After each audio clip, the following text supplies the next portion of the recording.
Greenwild, The Forest in the Sky by Pari Thomson. Read by Sophia Nomvete.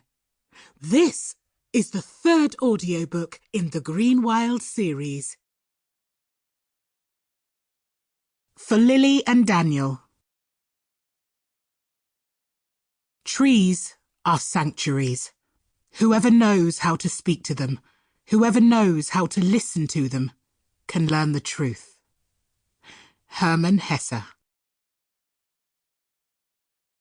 Chapter 1.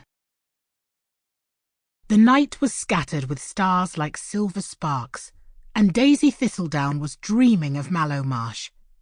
The dream always began the same way, with spears of light filtering through the mist, rising from the sighing forest, shining against the panes of the great glittering glass house and illuminating a table set for tea under the pear trees in the orchard. The light fell like honey over the fat little turrets of a house tucked into the branches of a vast beech tree, flashing off the round windows and pouring into the kitchen, where the housekeeper was fussing as she placed a tray of warm blueberry muffins on the scrubbed wooden counter. But then the dream would change. The light would falter and grow dark, and Daisy would see that the panes of the glass house were smashed and empty, and the turrets of the roost fallen into disrepair, overtaken by monstrous nettles that rose as high as the sky. The fruit was rotting in the orchard, and the forest nothing but a wasteland of broken stumps. Tonight she woke with a cry, heart pounding, feeling dread close around her stomach like a claw. "It isn't real," she told herself, pressing her forehead into the pillow. "It isn't. It can't be." The Grim Reapers hadn't invaded Mallow Marsh. Yet. But Daisy knew that magic was beginning to collapse across the Greenwild, and so the danger felt very close, as if it was crouching just outside the window.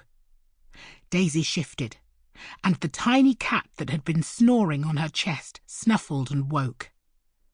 Napoleon lifted his head, one silver-green eye staring at her in the darkness.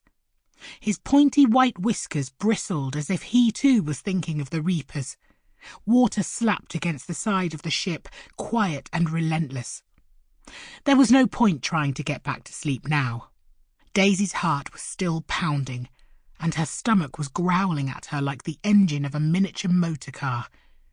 She had forgotten to eat dinner. Suddenly, coming to a decision, she slipped out of bed, scooping Napoleon onto her shoulder as she left the cabin. She pulled a perfectly round glass paperweight from her pocket as she reached the ship's dark corridor, and it shone at her touch, sending out a net of cool light. Inside the paperweight was a perfect dandelion puff, shining like a soft silver sparkler. Daisy's mother had given it to her before she'd left for the Amazon, and it had led Daisy to Mallow Marsh, towards magic. She hadn't known, back then, that it was called a dandy light, and that it was so rare it might be the only one in existence. She hadn't known that its light could guide the holder towards the secret doors of the magical world, or that it acted like a key to those hidden entrances, whether or not the holder had magic of their own. It was also very useful as a torch. Daisy crept forward by its glow, trying to avoid the creaky bits of the floor. The staircase that led up to the deck was carved with wooden vines and roses, and the wood felt friendly beneath her hand. Outside, the air was cold, and the sky was pricked with 1,000 glittering stars. The spiralling shell towers of Ifenwild shone on the horizon, luminous in the dark.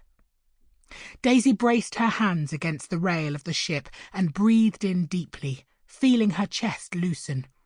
She knew that she probably shouldn't be out alone at night, but she needed to feel the wind on her face. She also needed to eat, and there was a tin of biscuits stashed behind the mast on the rear deck that would be perfect for a midnight snack.